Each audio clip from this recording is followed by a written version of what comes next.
ही गोष्ट आहे. एके दिवशी माझ्या सासूबाईंनी मला फोन केला आणि म्हणाल्या, "सुनबाई, तुला बाबूजीसोबत काही कामासाठी गावी जायचे आहे." मी म्हणाली, "सासूबाई, तुमचा मुलगा आणि तुम्ही जाऊ शकत नाही का?" तेव्हा सासूबाई म्हणाली, "सुनबाई, तुला माहीत आहे की मी कुठेही फिरायला गेल्यावर माझी तब्येत बिघडते आणि तुझा नवरा म्हणजे माझा मुलगा. तो त्याच्या कामात व्यस्त असतो किंवा त्याच्या भटक्या मित्रांना सोबत दारू पीत असतो." मी म्हणाली, "ठीक आहे सासूबाई, तुम्हाला योग्य वाटेल ते." सासूबाई म्हणाली, "सुनबाई, आपल्या मालमत्तेचं काम करायचं आहे आणि ते खूप महत्त्वाचं आहे." मी म्हणाली, "ठीक आहे सासूबाई, तुम्हाला योग्य वाटेल ते." सासूबाई म्हणाली, "सुनबाई, तुला फक्त गुरुवार ते रविवार बाबूंजीसोबत घालवायचा आहे. शुक्रवारी काम कर आणि शनिवारी किंवा रविवारी परत याल. सून तुलाही नवीन बदल मिळेल. आपल्या गावातील घर खूप सुंदर आणि मोठे आहे." मी म्हणाली, "ठीक आहे सासूबाई, काळजी करू नका. मी बाबूजीसोबत जाते." आता माझ्या बाबूजीबद्दल बोलूया. म्हणजे माझे सासरे, त्यांचे वय 69 असेल, तर या वयातही ते खूप खंबीर, तगडे, अंगठाची आहेत आणि आमचा व्यवसाय चांगला आहे. जरा बघा, आमचे कुटुंब उच्च मध्यमवर्गीय आहे, त्यामुळे आमच्याकडे कार आणि बंगला आहे. मला एक मुलगी आहे. हो, पण तिचा जन्म टेस्ट ट्यूब प्रतिक्रियेने झाला आहे. हो, माझी मुलगी माझ्या पतीसोबत जन्माला आली नाही. माझ्या नवऱ्याला काही शक्ती नाही. ही गोष्ट मग फक्त मला आणि बाबूजींनाच म्हणजे माझ्या सासऱ्यांना हे माहीत आहे, पण घरातल्या कोणालाही हे माहीत नाही. होय, अगदी माझ्या सासूबाईला सुद्धा ही गोष्ट माहीत नाही. बरं, माझ्या सासूबाईंनी मला त्यांच्या गावी जायला सांगितल्यावर मी आतून थोडी आनंदी झाले. त्या रात्री मी दुसऱ्या दिवशी गावी जायची तयारी करू लागले. मग मी माझ्या सासऱ्यांच्या खोलीत गेले.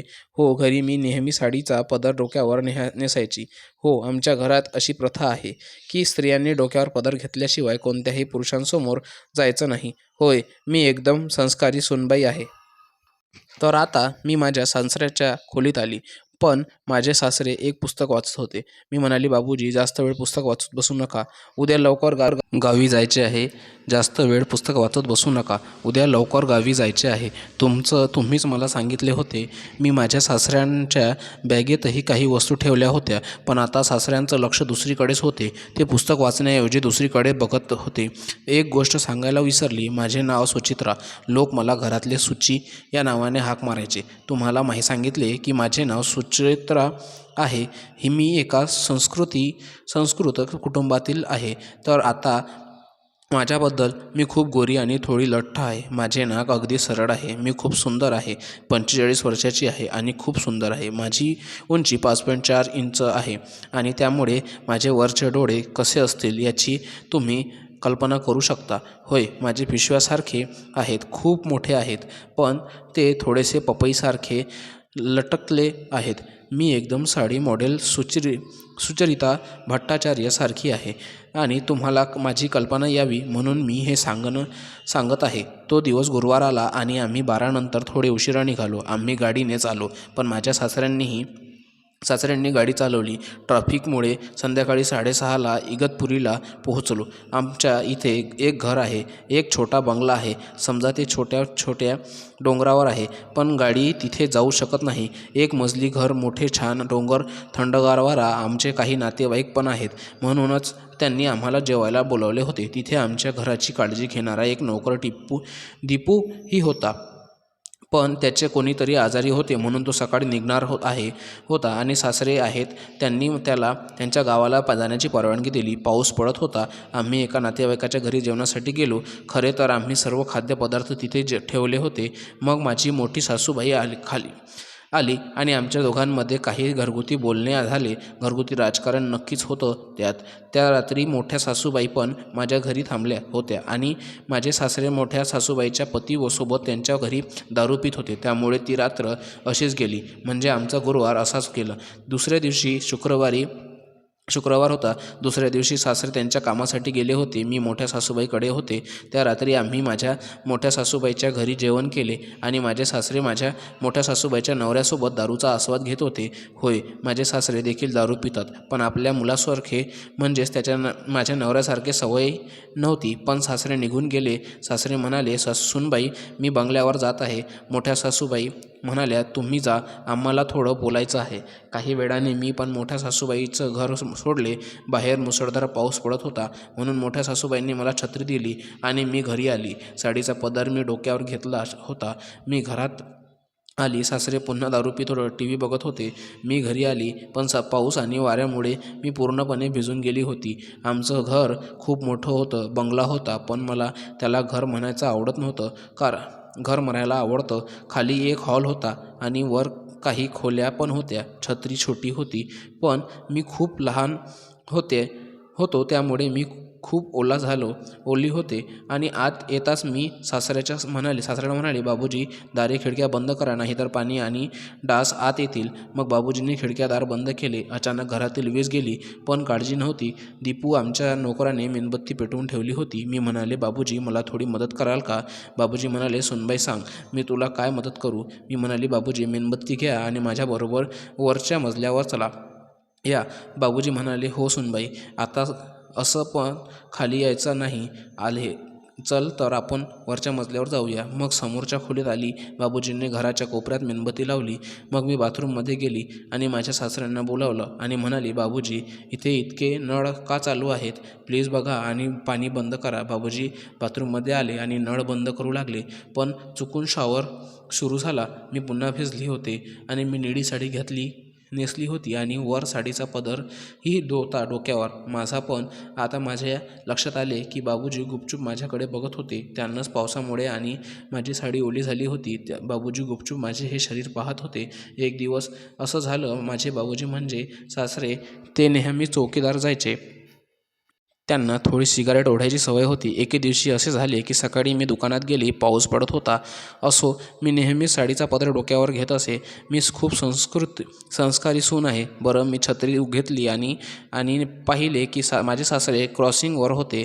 मी छत्री पुढे नेली आणि बाबूजी मला नाही तर तो माझ्या वारी बघत होते आणि त्यांचे डोळे माझ्यामधून हटतच नव्हते. हो, त्यांची नजर माझ्या ओल्या साडीतून बाहेर डोकावणाऱ्या होती. मी घरी आली आणि आरशात पाहिले तर माझी साडी समोरून थोडी ओली झाली होती आणि मी माझ्या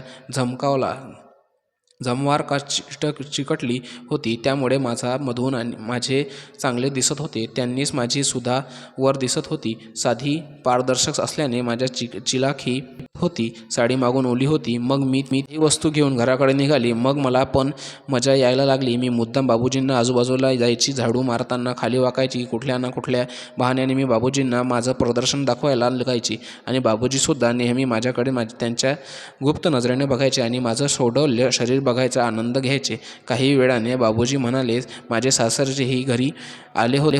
मी ओली झाली होती आणि मला साडी बदलायला लागली होती. बाबूजी बसले होते. तिथे एक कपाट होते. मी कपडे घेतले आणि कपाटात ठेवलेली दुसरी काळी साडीही काढली. त्या खोलीत एक खोली होती. मी पेटीकोट आणि सर्व घेतला आणि दुसरी काळी साडी घेतली आणि दुसऱ्या खोलीत गेली. बाहेर सोफ्यावर बसलेली बाबूजी मला साडी बदलताना दिसावेत म्हणून मी दरवाजा थोडा उघडा ठेवला. मी आता साडी बदलायला सुरुवात केली होय. आता मी पण ओली झाली होती, त्यामुळे मी माझ्या रूममध्ये साडी बदलत होते. दरवाजा थोडा उघडला होता. मला माहीत होते की साडी बदलताना माझे सासरे गपचूप माझ्याकडे पाहत होते, पण मी ते पाहिले पण दुर्लक्ष केले. साडी बदलताना माझ्या बांगड्या खूप वाजत होत्या, त्यामुळे सासरे जरा गडबडके होत होते. मलाही असा आनंद मिळत होता की कोणीतरी मला गपचूप पाहत आहे. त्यात काय झालं ते माझे सासरे असले तरी पण कोणीतरी पाहत आहे. बाबूजी त्यांच्या सोफ्यावर बसले होते. मला माहीत होतं की ते माझ्या हालचाली पाहत आहेत. ते माझ्या धोतरात लपलेला नळ ॲडजस्ट करत होते. मला माहीत होते की बाबूजी आता तयार झाले होते. खोलीत खूप अंधार होता, पण मला मेणबत्तीचा प्रकाशात सर्व काही दिसत होते. मग मी साडी बदलायला सुरुवात केली आणि माझे अंग इतके मोठे झाले आहेत की मी माझा टॉवेल गुंडाळून शकत नाही. त्यामुळे आम्हा दोघांमध्ये म्हणजे बाबूजी आणि माझ्यात 12 फुटाचे अंतर होते. मी सोफ्यावर बसून माझ्याकडे बघत होते आणि मी माझ्या कामात लागलो. घट्ट असल्याने मी बटणे उघडण्याचा खूप प्रयत्न करत होते. आता माझे आले होते. माझी साडी खाली जमिनीवर होती. माझे भरलेले पोट आणि खोल नाभी बाबूजींनी दिसत असावी.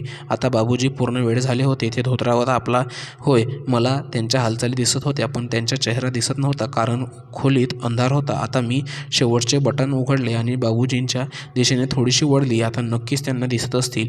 मग मी ते वरचा कपडा घेतला आणि बाबूजीला फेकून दिला आणि मी दुसरी कपडे घेतली. हे खूप हळू चालले होते. साधारण 12:30 वाजले होते. मी बाबूजींच्या दिशेने जरा जास्तच वळली. साडी बदलताना माझ्या हातातील बांगड्या आवाज करत होत्या. बदलताना मी म्हणाली, मग बाबूजी, आज तुमचा दिवस कसा गेला? तुम्ही आज थकले असाल.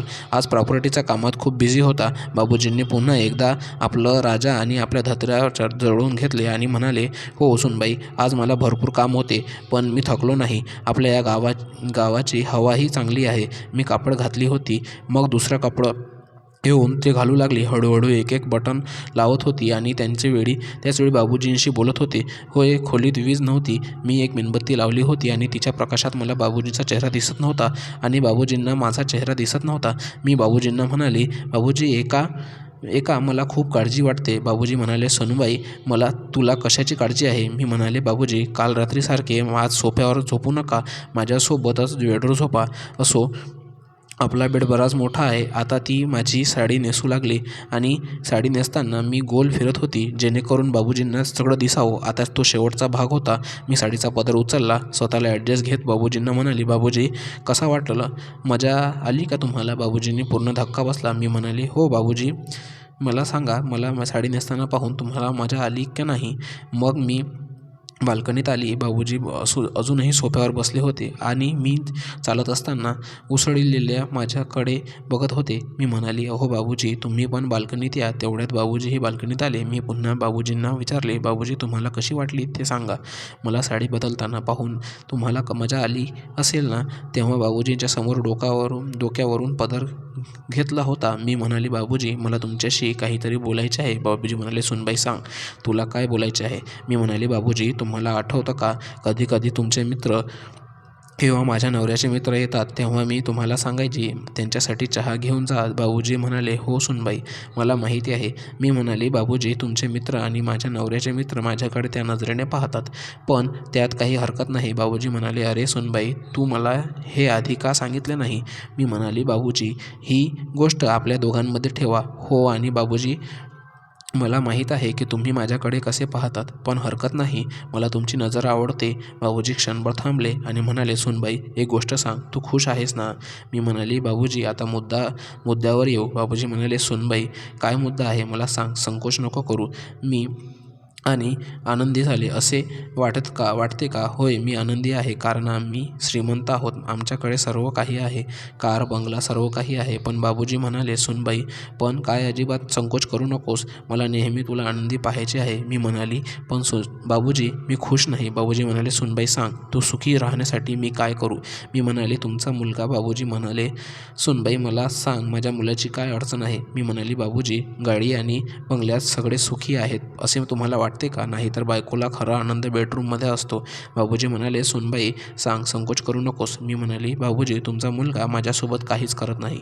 आता त्याच्यात मला सुख देण्याची ताकद नाही. आणि होय बाबूजी, मला आनंद हवा आहे, मला सुख हवा आहे आणि मला ते माहीत आहे. बाबूजी म्हणाले, सुनबाई, सांग, अजून काय आहे? मी म्हणाली, मला माहीत आहे की तुम्ही तुमच्या बायकोशी म्हणून सासूबाईंशी काहीच होऊ शकत नाही. तुम्हाला अनेक वर्षे सुख मिळाले नाही आणि तुमच्या बायकोपासून आणि कोणत्या स्त्रीपासून. बाबूजी शांतपणे ऐकत होते. मी म्हणाली, मला माहीत आहे की कधीकधी तुम्ही माझ्याकडे तसे बघता.